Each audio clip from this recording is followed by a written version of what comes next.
دانش محترم سامعین السلام علیکم ورحمۃ اللہ وبرکاتہ۔ الحمدللہ وحدہ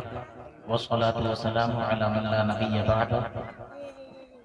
قال النبی صلی اللہ تعالی علیہ وسلم بلغوا عنی ولو آیا۔ صدق رسولہ النبی الکریم۔ محبت اور عقیدت سے درود شریف پڑھی۔ اللہم صلی علی سیدنا و مولانا محمد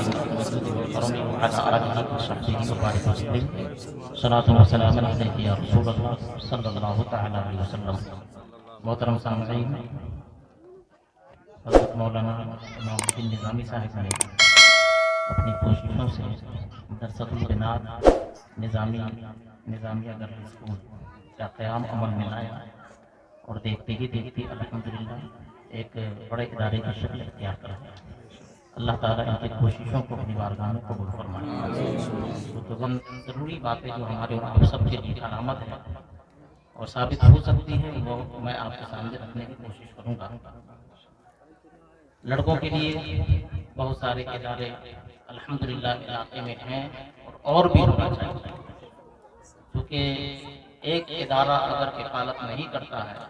تو سینکڑوں اداروں کی بنیاد پر ہونی چاہیے، لیکن اس کی بنیاد اگر خلوص پر ہے تو اللہ اس میں برکتیں بھی عطا فرماتا ہے اور اللہ رب العزت اسے کامیابی کی منزلوں تک بھی پہنچاتا ہے۔ تو ادارے جتنے بھی ہو جائیں وہ ہمارے لیے فائدہ مند ثابت ہوگا۔ یہ تو 7ویں صدی ہجری تک باضابطہ طور سے عورتیں بہت بڑی فقیہہ ہوا کرتی تھیں، عورتیں بہت بڑی بڑی عالمہ فاضلہ ہوا کرتی تھی۔ آپ عہد رسالت مآب صلی اللہ علیہ وسلم کو دیکھیں تو عہد رسالت مآب صلی اللہ علیہ وسلم سے لے کر کے صحابہ تک، تابعین تک، تبع تابعین تک، بعض کے ادوار تک عورتوں نے جو کردار ادا کیا ہے وہ مثالی کردار ہے۔ بلکہ جتنے بھی بڑے بڑے بزرگان دین، بڑے بڑے علماء، مشائخ اور بڑے بڑے جنرل دنیا میں تشریف لائے، اس کی تربیت اور اس کو نکھارنے میں، سنوارنے میں ماں کا بہت اہم کردار تھا۔ بلکہ خود حضرت سیدہ طیبہ طاہرہ عائشہ صدیقہ رضی اللہ تعالی عنہا امہات المؤمنین میں سے آپ ہیں۔ آپ اتنی بڑی فقیہہ تھی کہ حضور نبی کریم علیہ السلام کے پردہ فرمانے کے بعد بڑے بڑے جلیل القدر صحابہ جب کوئی مسئلہ الجھتا تھا تو حضرت عائشہ صدیقہ رضی اللہ تعالی عنہا کی جانب رجوع کرتے تھے۔ حضرت ام سلمہ رضی اللہ تعالی عنہا رہنمائی کرتی تھی امت کے لیے اور پھر وہ بتاتی تھی کہ حضور نبی کریم علیہ السلام نے یہ مسئلہ بتایا ہے اور یہ مسئلہ اس طرح سے۔ یہاں تک کہ حضرت عبداللہ ابن عباس جیسے بڑے بڑے فقہاء صحابہ نے حضرت عائشہ صدیقہ رضی اللہ تعالی عنہا سے مسئلہ پوچھ کر کے امت کی رہنمائی کی۔ اس سے یہ اندازہ ہوتا ہے کہ کتنی بڑی بڑی ولیہ، کتنی بڑی بڑی فقیہہ، کتنی بڑی بڑی عالمہ فاضلہ عورتوں نے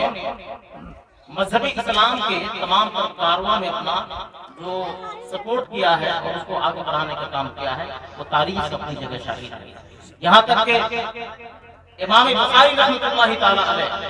امام بخاری رحمۃ اللہ تعالی علیہ چونکہ بخاری شریف کی اہمیت اللہ کی کتاب کے بعد تمام محدثین یہ فرماتے ہیں کہ اصح الکتب بعد کتاب اللہ متفقہ طور پر بخاری شریف، اور بخاری شریف کے لکھنے میں امام بخاری رحمۃ اللہ تعالی علیہ نے جو کردار ادا کیا، حضرت اسحاق ابن راہوی کے کلاس میں بیٹھ کر کے تعلیم حاصل کر رہے تھے۔ حضرت اسحاق ابن راہوی رحمۃ اللہ تعالی علیہ نے اپنے کلاس میں شاگردوں کے سامنے یہ خواہش ظاہر کیا کہ کاش کوئی ایسی کتاب معرفت وجود میں آ جاتی جو صحیح حدیثوں کا مجموعہ ہو۔ بخاری شریف سے پہلے بھی کتابیں تھیں، احادیث کی کتابیں موجود تھی، لیکن اس میں مدلس حدیثیں بھی تھیں، اس میں معلل حدیثیں بھی تھیں، اس میں شاذ حدیثیں بھی تھیں، غیر صحیح حدیثیں بھی تھیں، ضعیف حدیثیں بھی تھیں، لیکن صحیح کا مجموعہ ایک بھی کتاب نہیں تھی۔ اسحاق ابن راہوی نے جب خواہش ظاہر کیا، امام بخاری فرماتے ہیں کہ جب میں نے اپنے استاد کی یہ بات سنی تو میں نے عزم بالجزم کر لیا کہ اس کام کو میں پائے تکمیل تک پہنچاؤں گا۔ اور پھر امام بخاری رحمۃ اللہ تعالی علیہ نے خواب دیکھا، کیونکہ آج تو ہم پریشان ہو جاتے ہیں نا، ہمارے کیونکہ اس زمانے میں کام کرنا کتنا دشوار ہے، کام کرنے والے بہت سمجھتے ہیں، خوب جانتے ہیں،